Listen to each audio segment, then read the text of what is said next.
Maniniwala ba kayo? Itong dream loop ni AJ Loop nagawa namin na hindi kami gumagastos ng lagpas 1,000.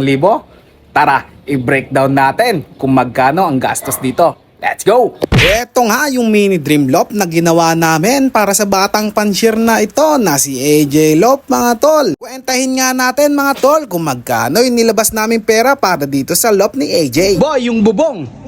Siyempre, donated to. Galing kay Kain Pepper Love. Boy, yung kahoy! Galing to sa mga pinagtanggalan namin kama.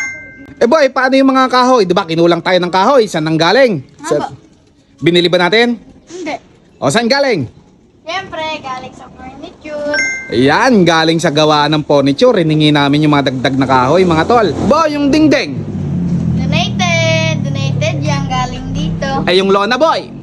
Dito yan to. Na-stack sa amin. Ah, meron na pala talaga kayong lona, no? Haba. Kaya nga hindi nagastusan ng 1,000 tong loop ni AJ Loop kasi karamihan nga ay ano? Mga donated.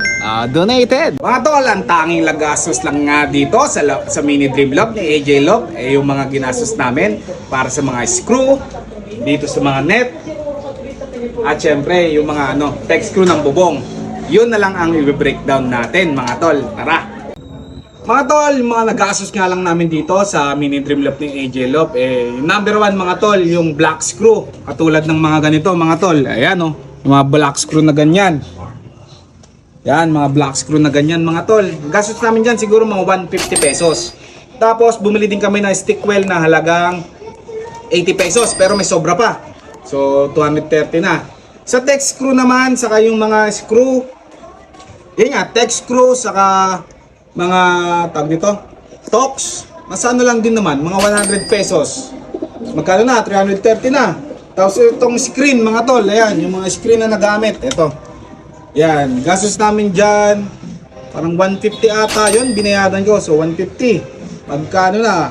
330 plus 50, 380, 480. Yan, mga tol, wala pa nga 500 pesos, nagawa na tong dream loop ni AJ Loop. Tulad nga lang sabi namin, mga tol, dedepende kami sa paggawa nitong dream loop ni AJ sa mga resources na available sa paligid namin. Hindi man ganon kapulido at tumagal din ang paggawa, pero tignan nyo naman, tol, ang naging resulta. Kung nagawa namin tong dream loop ko na hindi gumagastos ng 1,000, kaya nyo rin. Let's go!